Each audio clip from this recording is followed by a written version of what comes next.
Ng tanghali mga kabukid. Dito tayo sa kapipinuhan natin. May bunga na. Ayan o. Pipitas na tayo bukas. Yun. Ito. Ito. Yan. Kailangan madiligan. Magdidilig po tayo mamaya.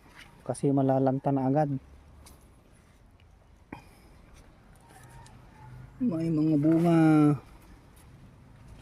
Malalaki na. Naglagay po tayo ng ganyan trap, mga fruit fly trap, bunga, itik sa bunga.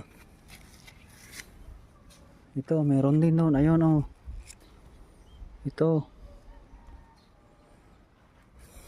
yan, mga susunod na bunga nya. Yan po. Hindi gaano makita yung mga bunga kahit kasi may mga dahon. Ito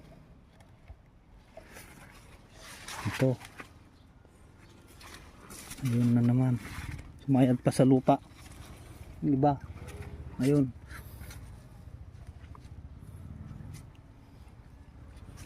pipitas na tayo bukas. Ayan, bunga. Kailangan matanggal itong mga dahon na may sakit. Itong problema sa pipino dito, may mga mildew, kaya matanggal ang mga to.